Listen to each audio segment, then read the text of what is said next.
Disiarkan dari Geraha Adi Suara, Jalan Raya Pati Kudus, kilometer 3.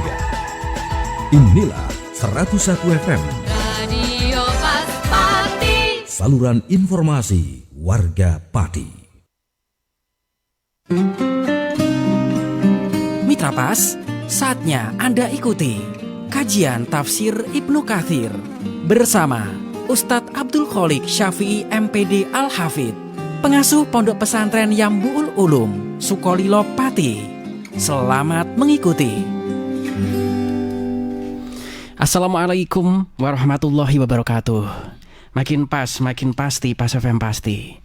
Bismillahirrahmanirrahim. Mitra Pas FM yang dirahmati Allah, pertama-tama segala puja dan puji hanyalah milik Allah Subhanahu wa ta'ala. Dan bersyukur karena dalam kesempatan sore kali ini kita masih diberikan nikmat, hidayah, masih diberikan kesehatan, sehingga kita bisa bersua kembali dalam program spesial kajian kitab tafsir Ibnu Katsir, Mitra Pas.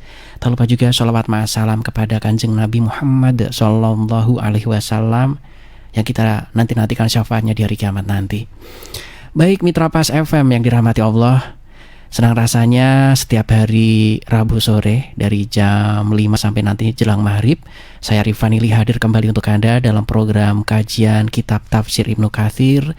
Kebetulan sore kali ini kita sudah sampai pada kajian surat Al-Ankabut ayat 41, Mitra Pas.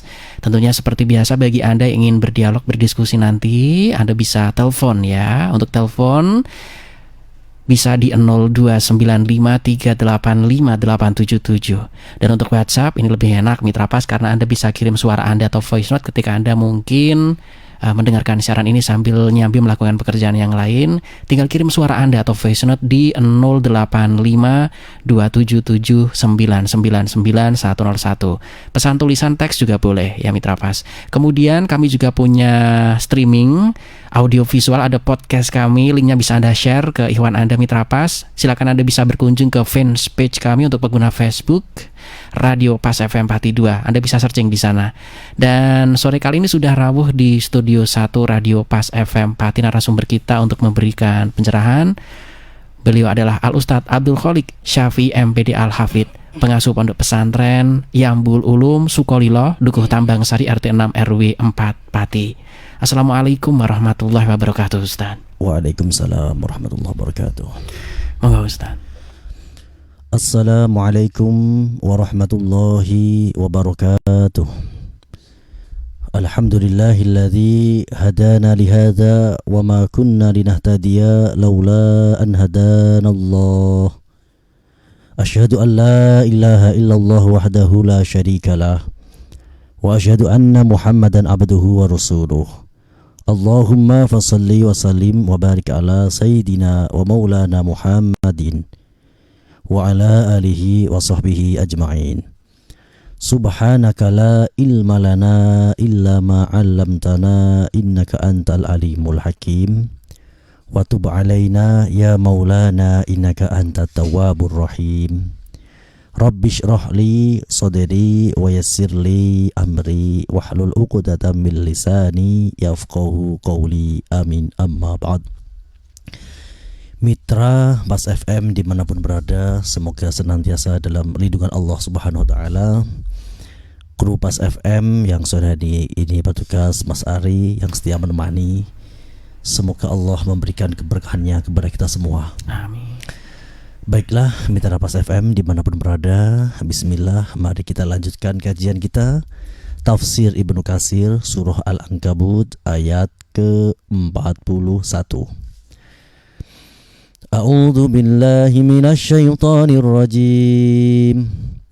Bismillahirrahmanirrahim. Masalul ladzina ittakhadhu min dunillahi awliya'a kamasalil ankabut ittakhadhat baita wa inna awhanal buyuti labaitul ankabut law kanu ya'lamun. Inna Allah ya'lamu ma yad'una min dunihi min syai' wa huwal azizul hakim. Wa tilkal amsalu nadribuha linnasi wa ma ya'qiluha illal alimun.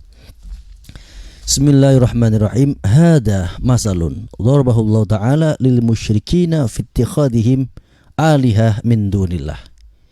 Ini adalah sebuah perumpamaan dari Allah kepada orang-orang musyrikin pada waktu itu, yaitu penduduk Makkah, yang mereka menjadikan berhala-berhala sesembahan. Yarjuna nasrahum wa razaqahum wa yatamassakuna bihim fi syada'idi. Orang-orang kafir Quraisy pada waktu itu menjadikan berhala sebagai media mereka meminta pertolongan, sebagai pegangan keselamatan di saat asyada'id, tertimpa sebuah bencana. Fahum fi dzalika ka baitul ankabut fi dha'fihi wa wahnihi. Padahal yang demikian itu seperti orang yang berpegangan dengan rumah laba-laba. Ya, kita bisa bayangkan, orang mau jatuh terus ia pegang itu rumah laba-laba. Pertanyaannya, ia tetap jatuh apa terselamatkan? Ya pasti jatuh. Al-baitul ankabut, rumah laba-laba itu sangat rapuh. Hati kita ketika kita ini bersandar kepada Allah, kita beribadah kepada Allah atas dasar at-taslim wal inqiyad. Kenapa kita berbuat baik kepada semua manusia? Ya karena itu perintah Allah, kita patuh, taslim wal inqiyad. Kenapa orang tua sayang kepada anak? Karena itu perintah Allah, kita taslim, kita inqiyad, kita patuh. Itu kuat. Artinya kuat, suatu saat namanya manusia, orang yang kita berikan kebaikan tidak memberikan hal yang sama, tidak akan terkecewakan.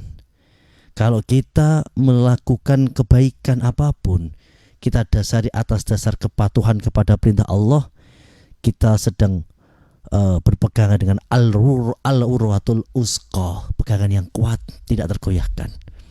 Tapi kalau kita melakukan aktivitas baik itu ibadah atau kebaikan sosial, dasarnya adalah perilaku manusia. Saya baik agar saya mendapatkan begini. Saya berbuat baik kepada ini agar mendapatkan begini. Itu pasti rapuh, pasti terjatuh, dan pasti kecewa. Itu yang disebut masalul ladzina takhadhu min dunillahi awliya kamasalil ankabut. Maka kita dididik di dalam agama ini bahwa kita jangan sampai didikte oleh orang lain. Kalau kamu baik, saya baik. Kalau kamu jahat, saya jahat. Itu artinya Anda belum merdeka. Anda terdikte, terjajah. Kita di dalam perspektif agama dididik menjadi orang yang merdeka, menjadi orang yang melakukan apapun atas dasar ketaatan kita, kepatuhan kita kepada perintah Allah, at-taslim wal inqiyad. At-taslim artinya kita menerima semua yang disampaikan oleh Rasulullah. Al-inqiyad artinya membenarkan, meyakini kebenarannya syariat Rasulullah Muhammad SAW. Ini akan menguatkan kita. Wahada bi khilafil muslim al-mu'min min qalbi lillahi wa huwa ma'a dzalika yuhsinu al-amal fi ittiba'i syar'i fa innahu mutamassikun bil urwatil usqa lang fisama laha liquwwatiha wa sabatiha. Berbeda dengan perilaku orang muslim, berbeda dengan perilaku orang yang memiliki keimanan yang absah, yang kuat. Ketika kita melakukan ibadah, ya karena atas dasar mencari ridha Allah. Melakukan kebaikan atas dasar mencari ridha Allah. Perlu diingat, kalau engkau mencari ridha manusia, pasti tidak akan ketemu. Dan kalau kau mencari ridha Allah, di mana-mana Allah akan menemukan Anda. Lang fisomalaha. Kalau seseorang berpegang teguh kepada Allah, beribadah kepada Allah, menyembah hanya kepada Allah, berbuat kebaikan atas dasar ketundukan kepada perintah Allah, itu artinya ia sedang berpegang teguh kepada tali yang kuat. Lang fisomalaha, tidak akan putus. Summa qala ta'ala mutawa'idan liman abadahu ghairuhu wa asyraka bi annahu ta'ala ya'lamu ma hum alaihi minal a'mali wa ya'lamu ma yusyrikuna bihi minal andad wa sajzihim wasahum innahu hakimun alim. Kemudian Allah memberikan berita bahwa Allah tahu siapa saja yang beribadah menyembah kepada selain Allah, siapa saja yang berbuat kebaikan karena untuk mencari kesenangan, mencari kepuasan, mencari ridho manusia, Allah tahu. Wasajzihim, semuanya akan Allah berikan balasan. Karena Allah adalah Hakimun Alim. Allah Maha Bijak. Faman ya'mal misqala dzarratin khairan yarah. Wa man ya'mal misqala dzarratin syarran yarah. Tidak ada amal apapun meskipun hanya sekecil biji zarrah, pasti ia akan tahu balasannya. Berbuat baik, balasannya adalah kebaikan, dan berbuat jahat pasti siksa akan ia dapatkan. Wa tilkal amsalu nadribuha linnas wa ma yaqiluha illal alimun. Perumpamaan yang telah disampaikan tadi, masalul ladzina takhadu min dunillahi awliya kamasil ankabut, ini perumpamaan agar manusia mengambil pelajaran. Wa qala Ibnu Abi Hatim hadatsana Adi bin Husain hadatsana Ahmad bin Abdurrahman hadatsana Ibnu Sinan an Amr bin Marrah qala ma marartu bi ayatin min kitabillah illa la a'rafuhu illa akhzani li anni sami'tu Allah ta'ala yaqulu wa tilkal amsalu nadribuha linnas wa ma yaqiluha illal alimun.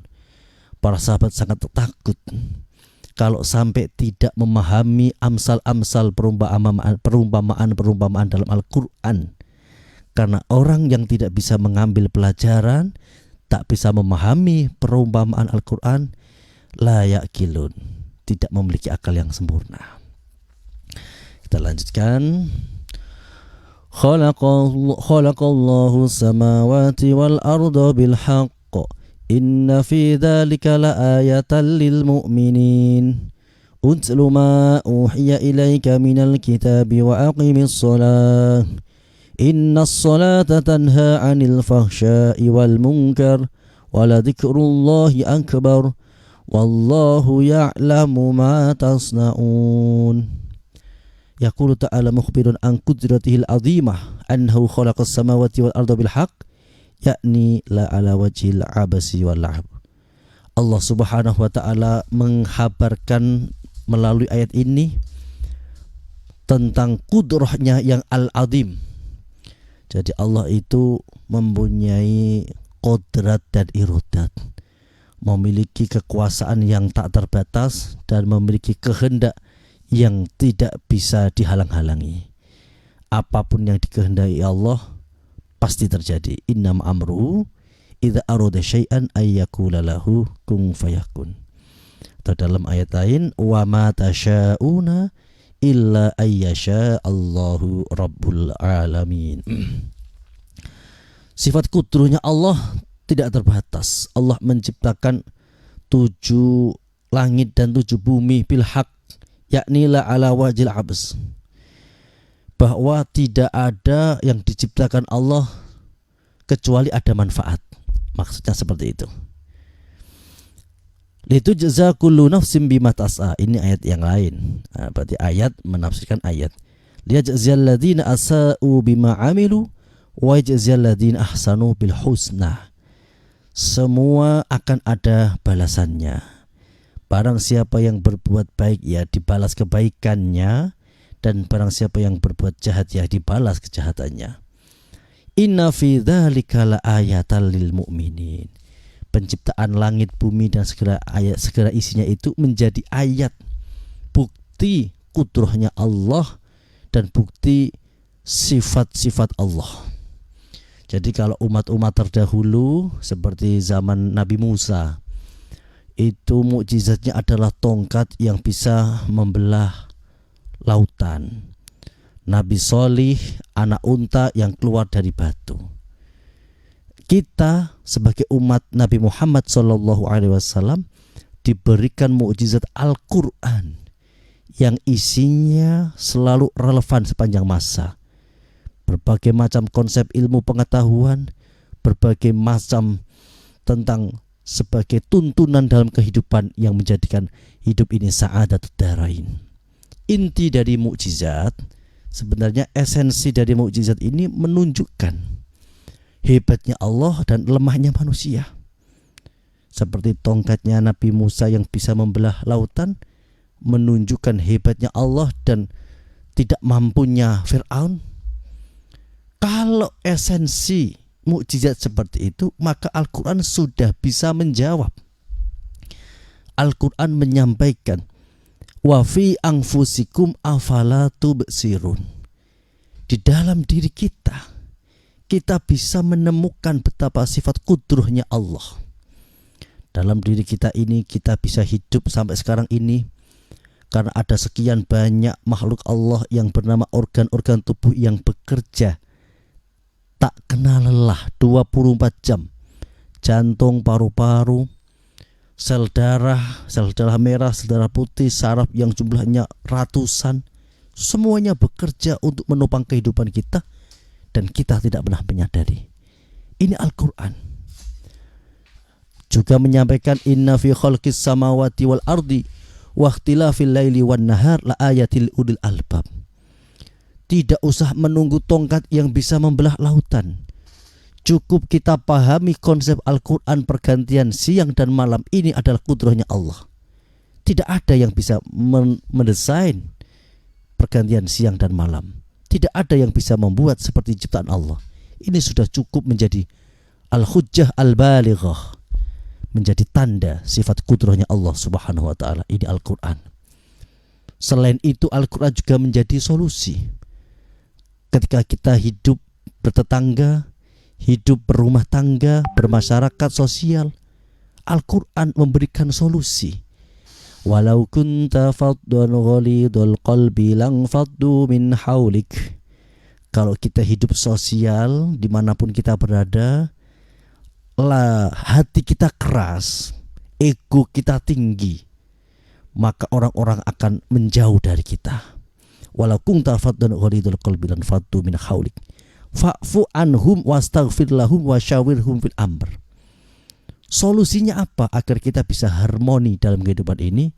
Fa'fu anhum, memiliki hati pemaaf, jembar dadane. Maka doanya Nabi Musa, Rabbi syrahli sadri baru wa yassirli amri. Ya Allah, jembarakan dadakullah. Ya Allah, lapangkan dada ini, baru mudahkan segala urusanku. Artinya kalau urusan Anda ingin menjadi mudah, Anda harus memiliki hati yang luas, pemaaf, dan tidak mendendam. Fa'fu anhum wastaghfir lahum. Dalam kehidupan ini kita harus sering mendoakan. Jadi salah satu ibadah yang nilainya baik itu mendoakan saudara kita tanpa ia mengetahui. Dan yang tak kalah pentingnya, wasyawirhum fil amr. Bermusyawarahlah, komunikasi dengan baik. Dengan komunikasi akan menghilangkan persepsi. Ini Al-Quran menjadi solusi. Ketika ada pasangan suami istri yang sedang bersetegang, Al-Quran menjadi solusi. Wa asa an takrahu syai'a wa yaj'alallahu fihi khairan katsira. Ketika kita merasa kecewa dengan pasangan kita, ketika kita melihat betapa buruknya pasangan kita, maka solusinya Al-Quran, jangan hanya pandang satu titik kekurangannya, coba pandang sisi kelebihannya. Selama ini ia telah menemani kita mulai dari A sampai Z, selalu hadir, selalu mencukupi dan sebagainya. Ini Al-Quran. Seandainya mukjizat itu tongkat atau apa diberikan kepada kita, memang bisa apa? Maka kita harus bersyukur. Kita pelajari Al-Quran, termasuk seperti kajian pada sore hari ini adalah bentuk kita mensyukuri Al-Quran sebagai mukjizat peninggalan Nabi Muhammad sallallahu alaihi wasallam. Wa aqimis shalah inna sholata tanha anil fahsya'i wal munkar wa la dzikrullahi akbar. Yakni anna sholata tashtamilu ala syai'aini. Salat ini terangkum atas dua perkara. Pertama, ala tarkil fawahshi wal munkarat ay muwadibatuha tahmilu ala tarkil dzalika. Wa qad jaa fil hadis min riwayati Imran wa Ibnu Abbas marfu'an man lam tanhu salatuhu anil fahsya'i wal munkar lam tazidhu minallahi illa bu'dan. Jadi barang siapa yang sholatnya tidak bisa meredam dari keburukan-keburukan al-fahsya wal munkar, maka ia tidak menambahi apapun kecuali ia semakin jauh dari Allah. Maka sayogianya sholat kita harus bisa kita resapi, tidak hanya sebagai ibadah ritual, tapi juga sebagai perilaku sosial. Dzikrul asari al-waridati fi dzalika. Ini menyebutkan beberapa hadis-hadis yang berkaitan tentang innas sholata tanha 'anil fahsya' wal munkar. Pertama, malam tanhahu sholatuhu 'anil fahsya' wal munkar fala sholatalah. Ada hadis, barang siapa yang sholatnya tidak bisa meredam dari fahsya' dan munkar, maka fala sholatalah, ya sholatnya belum memiliki nilai. Terus ada hadis lagi, malam tanhahu sholatuhu 'anil fahsya' wal munkar lam tazid biha minallah ila bu'dan. Siapa yang sholat tapi masih berbuat keji dan munkar, maka ia akan semakin jauh dari Allah Subhanahu wa taala. Dan ini ada lagi hadis, la sholata liman lam yuti as-sholata. Belum sempurna sholatnya seseorang sebelum sholat itu bisa menahan dia dari kejahatan. Nah, ini juga ada ayat, qala Sufyan qalu ya Syuaibu as-sholatuka ta'muruka. Di Nabi Syuaib itu sholatnya bisa mencegah dari perbuatan fahsya dan munkar. Nah, ini setidaknya ini ada hadis yang mungkin kan ada istilah ideal, ada minimal kan. Nah, ini tak bacakan yang minimal ini. Ketika seorang sholat, setidaknya ketika orang sholat itu, ketika ia sholat ya ini, itu dia tidak fahsya dan munkar. Nah, ini batas minimal ini. Jadi kalau yang tadi yang ideal itu belum dianggap sholat kalau ia masih al-fahsya wal munkar begitu. Tapi juga ada keterangan yang lebih ringan, yaitu setidaknya ya ini, idza kunta fi sholatin fa anta fi ma'ruf. Nah, ini lebih ini. Ketika kamu sholat itu artinya kamu sedang dalam kebaikan. Waqad hajazatka anil fahsya wal munkar. Setidaknya ketika kamu sholat itu mencegahmu dari, ketika sholat itu loh ya, ketika sholat itu berarti tidak fahsya, tidak munkar. Lah setelah sholat bagaimana ya, urusan dia. Ini kan ada beberapa riwayat ya. Ini ada juga penjelasan dari para ulama-ulama tasawuf bahwa penjelasan innas sholata tanha 'anil fahsya wal munkar itu ketika seseorang telah menikmati sholatnya, maka ia akan terhindar dari fahsya dan munkar. Jadi hati seseorang itu ketika sudah nyaman dengan sesuatu, ia tidak akan bisa nyaman dengan sesuatu yang lain. Kalau hati orang sudah nyaman dengan kebaikan, nyaman dengan sholat, nyaman dengan Al-Quran, hatinya tidak akan nyaman dengan maksiat. Karena inti orang mencari hiburan, melakukan maksiat itu kan mencari ketenangan.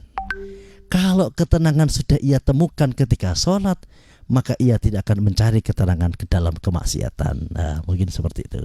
Wala dzikrullahi akbar ya. Kita diperintah untuk selalu bertakbir, yaitu dengan at-tasbih wa tahmid, memperbanyak membaca tasbih dan memperbanyak membaca tahmid. Wallahu ya'lamu ma tasnaun. Allah mengetahui apa yang kita perbuat, baik itu sendirian, di saat sepi ataupun secara terang-terangan. Wallahu a'lam. Demikian penjelasan dari ayat ke-41 sampai ayat 45. Selanjutnya sesi dialog interaktif dipandu Mas Ari. Monggo. Baik, untuk Anda Mitra Pas yang sore kali ini ingin bergabung untuk berdiskusi, silakan Anda bisa masuk ya untuk telepon. Boleh di 02953855877 dan untuk WhatsApp juga bisa Anda manfaatkan. Anda bisa masuk di 085277999101. Dan Mitra Pas kami juga live menggunakan audio visual di fanspage kami Radio Pas FM Pati 2. Yang sore kali ini juga sudah bergabung. Assalamualaikum warahmatullahi wabarakatuh Ustaz. Waalaikumsalam warahmatullahi wabarakatuh. Dari Bu Yanti ini menanyakan tentang kita atau saya pribadi Ustadz, kalau ketika sedang sholat ini masih menunggu sesuatu yang saya puja-puja, yang saya suka, seperti katakanlah hal-hal kecil, acara di televisi, kemudian masih membahas atau juga mengharapkan keuntungan dagangan-dagangan saya dan lain-lain. Apakah sholat saya yang masih menggak-menggok ini diterima atau sia-sia? Mohon pencerahannya Ustaz dari Bu Yanti. Ada ulama ini, ulama tasawuf ya, yang beliau itu memberikan statement tentang sholat. Seandainya nanti di yaumul akhirat kemudian sholat saya dibuka, mungkin sholat saya kurang nilainya karena tidak tepat waktu, ketika sholat kurang khusyuk. Tapi menurut ulama itu, setidaknya posisi saya sedang sholat itu posisi yang terbaik ya. Jadi apapun kesalahan kita, tapi di dalam posisi kita sedang taat, itu tetap baik ya. Seperti seorang anak dengan orang tua ya.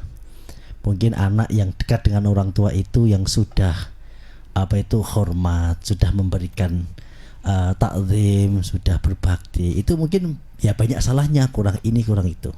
Tapi setidaknya anak ini tetap posisinya baik daripada mungkin yang jauh tidak pernah salah tapi juga tidak pernah melakukan apa-apa. Jadi lebih baik salah dalam perjuangan daripada tidak salah tapi tidak berjuang. Jadi sholat itu tentu mempunyai grade ya, mempunyai derajat masing-masing. Ya secara ideal ketika sholat itu harus khusyuk ya, mulai takbiratul ihram sampai salam. Terus kemudian kedua, setidaknya ketika kita tidak bisa 100% ya 50% bisa mengingat Allah. Atau batas minimal setidaknya ada satu saja posisi di saat sholat kita itu benar-benar ingat Allah.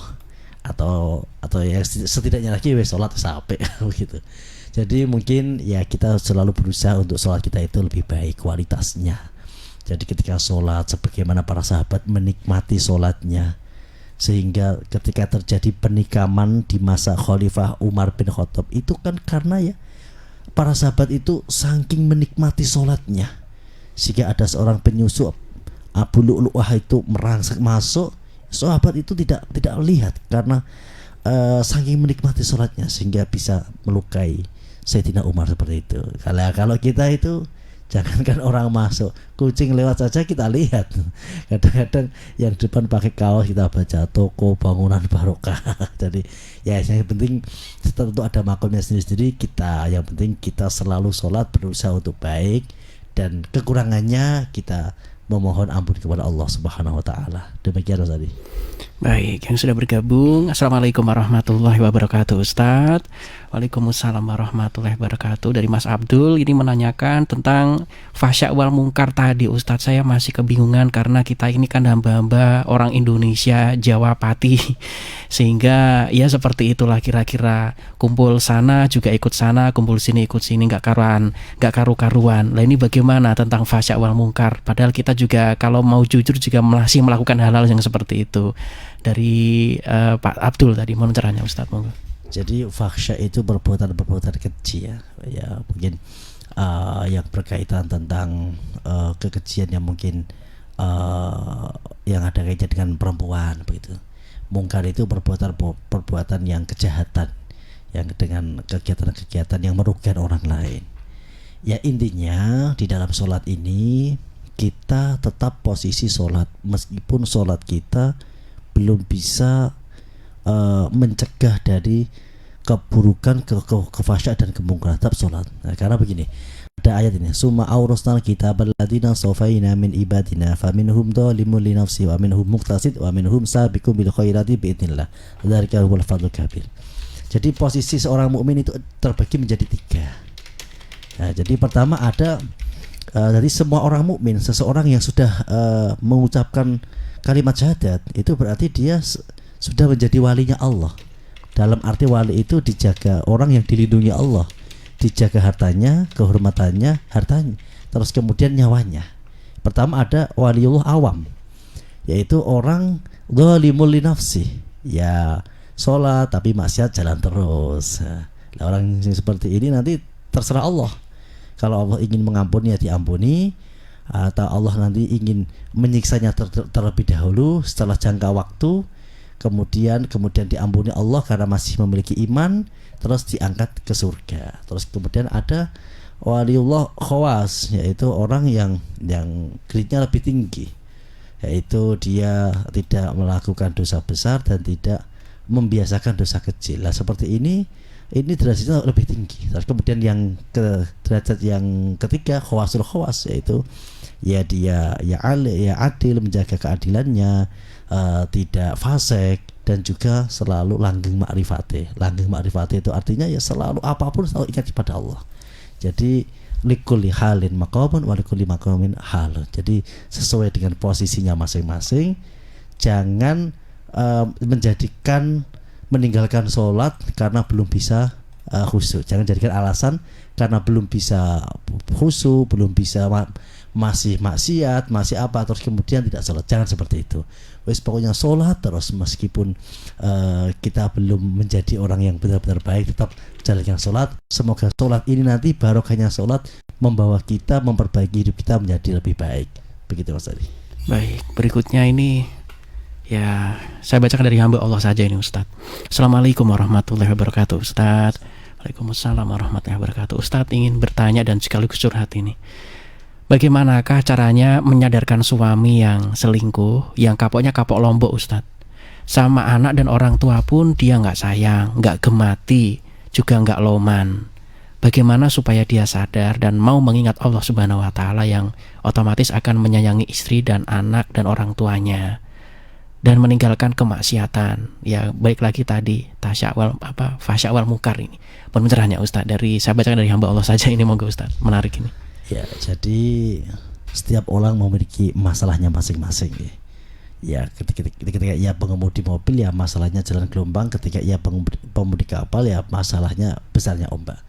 Ketika kita menjumpai keluarga kita yang sedang tersesat jalan, yang pertama jangan di-justice ya, jangan dihindari.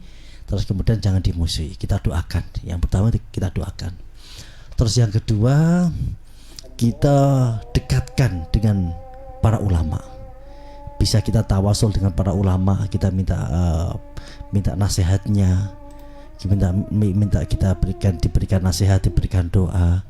Terus kemudian yang ketiga, yang tak kalah pentingnya, kita ajak sebisa mungkin untuk menghadiri pengajian-pengajian. Karena dengan adanya kajian-kajian, nasihat-nasihat itu bisa meluluhkan hati saudara kita yang mungkin baru tersesat jalan. Yang paling penting jangan di-justice ya. Banyak orang-orang itu yang kesalahannya besar dan kemudian menjadi orang yang baik. Contohnya siapa? Wahsy itu kesalahannya lebih besar dari itu, membunuh pamannya Rasulullah. Hamzah yang membunuh Wahsy. Bahkan ketika bertemu dengan Rasulullah itu Rasulullah masih tolong jauhkan wajahmu dari saya. Tapi Allah berkehendak lain. Nyatanya suatu saat Wahsy mendapat taubat dan menjadi orang yang menjadi orang baik ya, menjadi orang baik. Dan masih banyak yang lain. Jangan berputus asa dan jangan kita kucilkan, kita justice orang-orang dari siapapun itu, terutama keluarga yang sedang tersesat jalan. Tetap sabar, dan yang tak kalah pentingnya kekuatan ketika Anda berdoa, insya Allah akan merubah segalanya. Demikian Ustaz. Baik, sudah maghrib tiba, kita harus segera closing Ustaz, monggo. Allahumma salli wa sallim ala sayyidina Muhammad wa ala sayyidina Muhammad. Alhamdulillahi rabbil alamin. Ya Allah ya Rahmanir Rahim, jagalah kami, keluarga kami, semua umat Nabi Muhammad SAW. Semoga menjadi hamba-hambamu yang solih dan solihah, alim alamah, adil adalah. Dan semoga Engkau jadikan sholat kami sebagai perisai dari al-fahsya wal munkar. Rabbana la tu'akhidna in nasina aw akhtana. Rabbana wa tahmil alaina isran kama hamaltahu ala alladziina min qablina. Rabbana wa la tuhammilna ma la taqata lana bih wa'fu anna waghfir lana warhamna anta maulana fansurna 'alal qaumil kafirin. Sallallahu ala sayyidina Muhammadin nabiyyi wa ala alihi wasallam. Alhamdulillahirabbil alamin. Demikian kajian pada sore hari ini. Mohon maaf atas segala kekurangan. Barakallahu minkum. Wassalamualaikum warahmatullahi wabarakatuh. Waalaikumsalam warahmatullahi wabarakatuh. Mitra Pas, kajian kitab Tafsir Ibnu Katsir insya Allah selalu bisa Anda simak setiap hari Rabu dari pukul 17 hingga Maghrib. Saya Rifanili pamit, informasi Pas FM pasti. Wassalamualaikum warahmatullahi wabarakatuh. Mitra Pas, demikian tadi telah Anda ikuti kajian Tafsir Ibnu Katsir bersama Ustadz Abdul Kholiq Syafi'i MPD Al-Hafidh, pengasuh Pondok Pesantren Yambu'ul Ulum, Sukolilo Pati. Kajian Tafsir Quran Ibnu Katsir di Radio Pas FM Pati bisa Anda ikuti kembali pada Rabu minggu depan. Anda juga bisa mengikuti kajian rutin malam Jumat Tafsir Ibnu Katsir ba'da maghrib, diawali sholat berjamaah di Masjid Al-Istiqomah, Jalan Sunan Prawoto, Sukolilo. Dan setiap selapanan malam Jumat Wage jam 7 malam ba'da sholat Isya. Anda juga bisa menghadiri majelis dzikir mujahadah dan istighosah bersama Ustadz Abdul Kholiq Syafi'i MPD Al-Hafidh di Pondok Pesantren Yambu'ul Ulum, Dukuh Tambang Sari, Kedung Winong, Sukolilo. Radio Pas Pati.